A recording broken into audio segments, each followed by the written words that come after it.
Bueno, en esta oportunidad tenemos la siguiente ponencia. Nos la presentará Irma Valdivia. Ella es ingeniera y biotecnóloga, tiene una segunda especialidad en ingeniería y gestión ambiental. También es maestra en medio ambiente y sistemas integrados de gestión. Actualmente está cursando una maestría en ciencias con mención en biología de la salud. Ella es docente en la Universidad Católica de Santa María y pertenece al Laboratorio de Microbiología Molecular de la Universidad Nacional de San Agustín. También ella es mentora de bioemprendimientos en Ínica y Equipo. Muchas gracias, Evelyn. Bueno, el día de hoy vamos a conversar un poco sobre los pigmentos y la asociación que tienen estos pigmentos de los microorganismos relacionados a los factores de virulencia que generan. No sé si ustedes se han puesto a pensar, al menos los que hemos llevado microbiología, muchas veces hemos visto que los nombres, como yo le digo, tienen un género y una especie, ¿no? Tiene un nombre y un apellido. Entonces, no sé si nos hemos dado cuenta que cada uno de los apellidos de estos microorganismos está relacionado a un pigmento. Y es ahí donde entró mi curiosidad, en realidad, por querer leer más, investigar qué posibles trabajos no se han totalmente realizado sobre estos factores de virulencias envueltos en los pigmentos microbianos. Entonces, la presente charla va a estar dividida en 5 tópicos. Vamos a dar una introducción sobre estos pigmentos, su relación que tienen. Vamos a darnos cuenta que microorganismos generalmente de aislamiento clínico, pero también puede ser de aislamiento ambiental, los vamos a encontrar y vamos a ver cómo ellos tienen ciertos genes que pueden estar relacionados también a la generación del pigmento y a la generación de su virulencia. Entonces, en una segunda etapa miraremos los microorganismos que se encuentran implicados y de ahí evaluaremos las terapias antimicrobianas en relación a la inhibición de estos pigmentos. Para después darnos cuenta que hay algunos de ellos, sobre todo uno bueno, actualmente se está estudiando un poco más, que es el Chromobacterium violaceum, que tiene una acción farmacológica en células cancerígenas. Y por ahí, bueno, ya haciendo una búsqueda bibliográfica porque me interesó bastante este tema, he dejado o estoy dejando algunos tópicos que de repente pueda servirnos para algún tema de investigación o alguna tesis que nosotros deseemos realizar. Y finalmente, bueno, un caso que yo lo leí, que por eso también me interesó, la parte de los pigmentos microbianos, que se trata de una investigadora en Francia que empezó a teñir la parte de ropa o tejidos con un microorganismo singular. Listo, entonces si nosotros hablamos de una introducción, yo les he puesto algunas imágenes ahí de algunos microorganismos y vemos cómo es el impacto, ¿no? En la área clínica, generalmente cuando nosotros hacemos el proceso de aislamiento, que justo en la ponencia anterior nos hablaban un poquito sobre el proceso de aislamiento, esa cadena o esa etapa es muy importante. De acuerdo a ello, nosotros podemos no solo aislar, sino también purificamos y hacemos nuestro proceso de identificación. Entonces, generalmente estos microorganismos lo que sugiere es que puedan generar un tipo de color y esto también depende del medio de cultivo donde son expuestos. Yo en un comienzo les mencionaba y les preguntaba, ¿ustedes sabían que los microorganismos tienen nombres y apellidos? Entonces, si nosotros nos referimos, por ejemplo, un caso muy estudiado viene a ser el del Staphylococcus aureus. Si hablamos de este aureus, vamos a darnos cuenta de que la palabra aureus va reflejada a lo que viene a ser el color dorado, ¿sí? Y así sucesivamente también tenemos la Pseudomonas aeruginosa, que es un microorganismo altamente patogénico que generalmente se encuentra en enfermedades, o mejor dicho, en instituciones hospitalarias. Y podemos encontrar que en una placa, puede ser de crecimiento, una placa de cetrimide, crece y genera un color y ese color viene a ser el pigmento que se denomina biocianina. En el caso del estafilococcus, ese color dorado característico cuando nosotros lo observamos se llama estafilosantina. ¿Listo? Entonces, cada uno de estos compuestos tiene una particularidad que vamos a ver por qué se genera. Y la generación de este pigmento está muy relacionada a la generación de patogeneidad o acción negativa que pueda tener sobre nosotros mismos. Otros dos ejemplos que también me parecieron importantes viene a ser Cryptococcus neoformans, ¿sí? Y Aspergillus niger. Bueno, Aspergillus, cualquier género, porque hay niger, flavus, terrius, dependiendo de dónde sea ahí.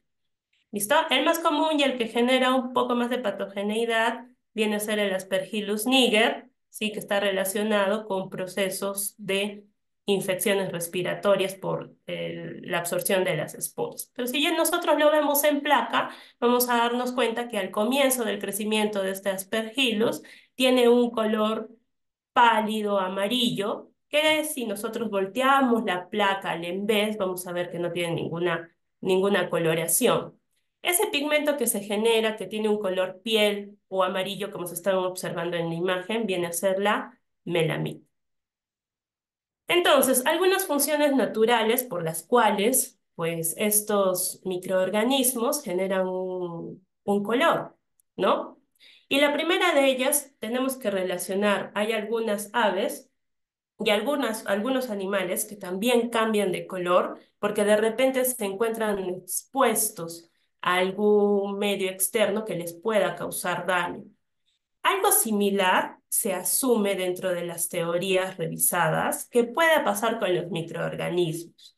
Pero dentro de ello, que lo vamos a ver un poquito más adelante, detalla un total de alrededor de 7 funciones dentro de las principales. Y podríamos decir que la generación del pigmento se pueda dar como un medio de protección contra la radiación ultravioleta a la cual es expuesta. También es importante mencionar que sirve como un medio de protección contra algún agente oxidante.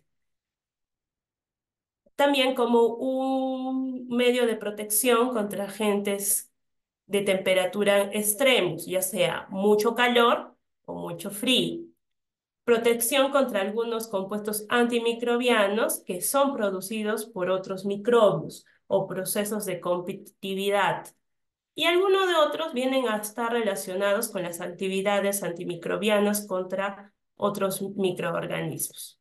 Además de ello, si es que en el medio de cultivo, que ya hemos visto que es como un ensure para los microorganismos, donde tiene todos los elementos necesarios, probablemente los microorganismos requiera hierro o se encuentre dentro del medio hierro suplementado.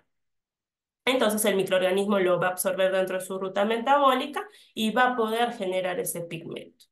Y desde otro punto de vista, también se ha dado cuenta que otros de los microorganismos que generan también un tipo de pigmentos y que son un poco más loables para trabajar en lo que es el área de biotecnología industrial, pueden ser pues las microalgas y bueno, ahora último han aparecido algunas investigaciones relacionadas a lo que son las cianobacterias. Entonces, no sé si alguna vez ustedes cuando han hecho una siembra por estriado, les ha generado, pasado el tiempo de incubación, alguno de estos colores. Y tampoco sé si en algún momento se han preguntado, sería bacán poder extraerlo, ¿sí? Y poder aplicarlo y darle una aplicabilidad. Entonces, un poco al comienzo, el enfoque de mi interés en la búsqueda bibliográfica fue ese, ¿no? ¿Cómo puedo hacer de que se generen pigmentos sustentables a partir de los microorganismos? Y el gran problema que yo tuve dentro de las revisiones que hacía era de que estos microorganismos generaban estos pigmentos, pero el detalle era cómo puedo inhibir el factor de toxicidad, o mejor dicho, el factor de virulencia que se pueda estar generando. Entonces, encontré algunos papers y dentro de ellos encontré uno que me da un detalle un poco más relacionado con los microorganismos que puedan estar relacionados a estas funciones de virulencia. Entonces, dentro de los pigmentos, este cuadrito pues es como un cuadro de resumen donde me puede explicar absolutamente todo. Yo voy a tener diversos pigmentos. Por ejemplo, si yo hablo del Staphylococcus aureus, que lo hemos visto a un comienzo, ¿sí? En una placa, yo les he puesto aquí de ejemplo, en una placa de manitol salado que tiene una elevada concentración de sal, de cloruro de sodio básicamente, y es donde este microorganismo pues se desarrolla feliz porque tolera esa alta cantidad de sal. Entonces vemos que se genera el color amarillo y esto, si lo vemos desde la estructura química, vamos a decir que es un carotenoide. ¿Listo? Y el nombre del pigmento vendría a ser el estafilosantina. Entonces, si yo voy a mis factores de virulencia que se puedan generar, yo voy a observar que puede tener factores de virulencia relacionados a procesos de antioxidantes o procesos de las ROS. Estos procesos de ROS, si nosotros nos vamos de repente a un poco más de nuestra biología básica, vamos a darnos cuenta que son algunos compuestos degradadores que se puedan encontrar dentro de los neutrófilos para los procesos de fagocitación que también realizan. Y otro punto importante que yo sí he tenido el gusto de poder trabajar alguna vez en mi tesis de pregrado ha sido con las pseudomonas. Hay diversos tipos de pseudomonas, hay pseudomonas que son patogénicas y hay pseudomonas que no lo son, ¿sí? Dentro de las patogénicas vienen a estar la pseudomona aureus, que genera ese pigmento verde azulado, que se llama la biocianina.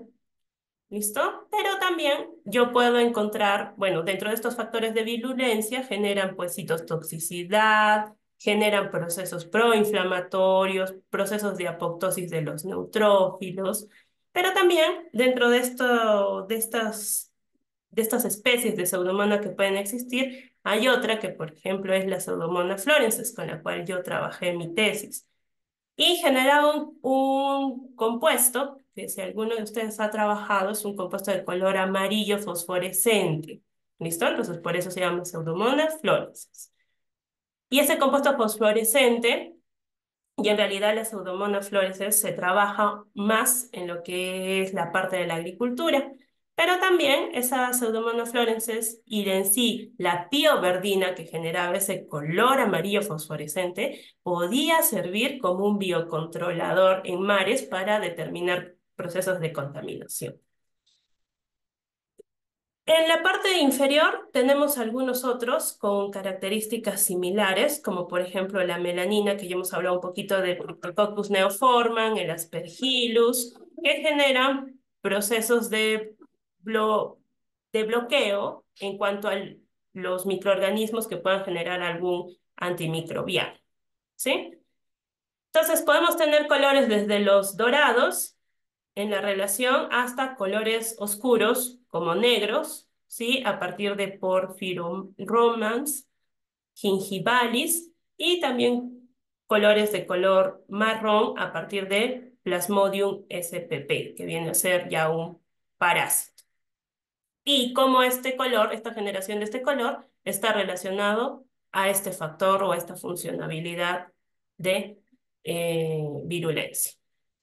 Si nosotros lo vemos desde otro punto de vista, esta terapia con antimicrobianos, hemos dicho que también puede ejercer un proceso de inhibición de los pigmentos. Entonces, si nosotros nos vamos ya un poco más a las rutas metabólicas y averiguamos cómo es que el microorganismo hace la síntesis de estos pigmentos, nos vamos a dar cuenta que vamos a estar envueltos por un sinfín de procesos enzimáticos. Recordemos nuestras rutas un poco bioquímicas que en el cual involucra diversas enzimas para poder obtener un metabolito secundario o obtener un fin secundario.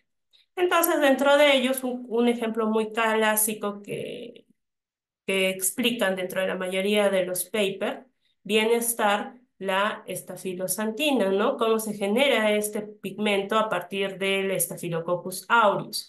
Y se da en razón de que es la enzima CRTM, que obviamente yo les he puesto aquí con un dibujito por mediante bioinformática. Si nosotros hacemos la inhibición de esta enzima, podríamos estar cerca de inhibir esta filosantina.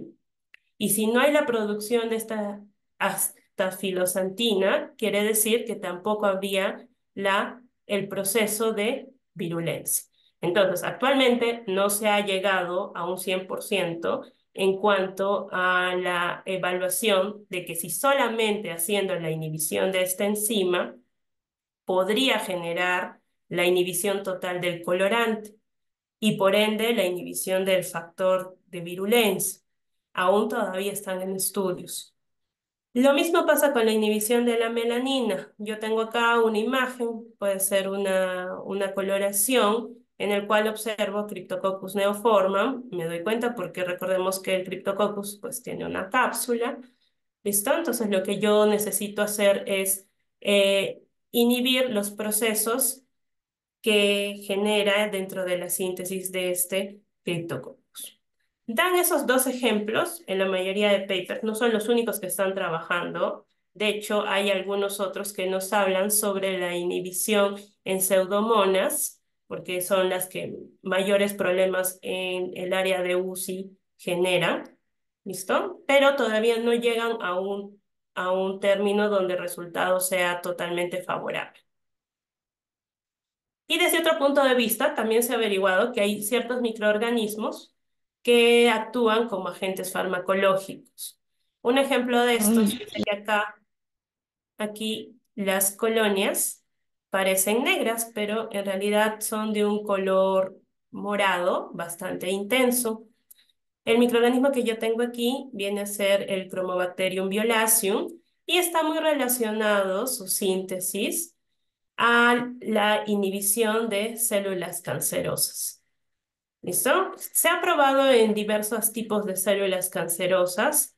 Hay dos estudios que resaltan sobre lo que es cáncer de mama y cáncer de próstata y se ha visto una inhibición de alrededor del 10%. ¿Listo? Yo sé que no es mucho, pero faltan estudios para corroborar esta información. Pero es interesante ver que así como también los microorganismos puedan generar algún tipo de patogeneidad, también puedan generar alguna acción farmacológica. Listo. Entonces, recapitulando un poco, ¿qué es lo que nosotros tenemos que hacer como futuros investigadores? Después de haber leído algunos papers, pues yo les puedo aquí dar algunas ideas. Primero, tener en consideración, evaluar la similitud estructural de ciertos pigmentos entre los reinos que permitan a las bacterias modular las funciones celulares del huésped o participar en el mimetismo molecular. ¿Tienen estas propiedades implicaciones importantes para las enfermedades humanas? Cuando nosotros hacemos la revisión de absolutamente todas las estructuras de estos colorantes, nos vamos a dar cuenta que la mayoría de ellas tienen tres grupos pirrólicos. Entonces, probablemente haya una correlación de esos tres grupos pirrólicos con el proceso de patogeneidad en especies humanas. No lo sabemos. Ahí queda un ítem que nosotros podemos hacer la investigación. Otro punto también es importante. Muchos pigmentos confieren resistencia a las especies reactivas de oxígeno que vienen a ser las ROS, dando que éstas promueven en los procesos básicamente inflamatorios. La pregunta sería, ¿la extinción de estas especies reactivas de oxígeno conducen a una reducción del estado inflamatorio? Si fuera así, ¿puede esta acción promover la colonización o la infección microbiana? ¿Listo? Un tercer punto sería netamente evaluar las vías sintéticas. ¿Sí? ¿Qué quiere decir esto? Evaluar las vías bioquímicas por las cuales se generan estos pigmentos y ver si se genera un espectro compuesto con funciones potencialmente diversas y si se genera, cuáles serían esas funciones. Además de ello, es importante también tener otro punto aquí, evaluar cómo es, junto con la bioinformática, cómo es que esto ha evolucionado con el tiempo. ¿Listo? Es probable de que haya de repente modelos intermedios o mecanismos intermedios de acción en los cuales pueda haber una de las rutas, la inhibición de ciertos mecanismos, pero que mantenga de repente las propiedades en cuanto al color, sin o mejor dicho, inhibiendo la acción tóxica o citotóxica. También es importante tener en correlación cómo puede un mejor conocimiento de las propiedades de los pigmentos y sus rutas de biosíntesis contribuir a un enfoque para el descubrimiento y la optimización de fármacos, incluyendo pues términos de ingeniería, ¿sí? Y hay muchos más pigmentos en el mundo. Yo ahorita solamente he hablado de los que causan algún tipo de patogeneidad.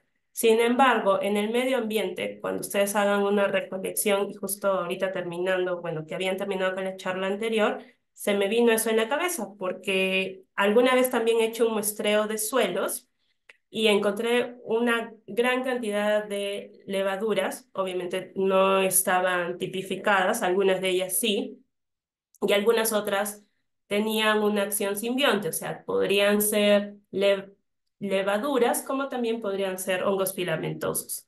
Y cuando ustedes se acercan un poco a los hongos filamentosos, se van a dar cuenta que muchos de ellos, cuando crecen, ¿sí? Tienen algún pigmento en el envés. Entonces ahí viene la pregunta, ¿se puede aislar ese pigmento y se puede utilizar en otras áreas industriales? También podría ser otro tema de investigación. Y bueno, si a ustedes les interesa un poco lo de los pigmentos, los invito a que conozcan un poquito más a la doctora Natsi Chietza, que prácticamente a partir de un microorganismo que es el Streptomyces coelicolor, que genera este pigmento de color azul, que prácticamente en la industria biotecnológica poder generar este pigmento desde un microorganismo es muy complicado ese color azul. Y ella lo logró mediante una levadura. Y ahora, pues lo que hace es hacer diseños de ropas que han sido, o mejor dicho, textiles, que han sido coloreados con este microorganismo. Entonces, si yo le varío un poco el pH, me puede dar diversas tonalidades. Entonces, estamos entrando en un mundo donde las ciencias y la investigación puede llegar a ser un proceso de brío emprendimiento. Eso es todo. Muchas gracias por su atención.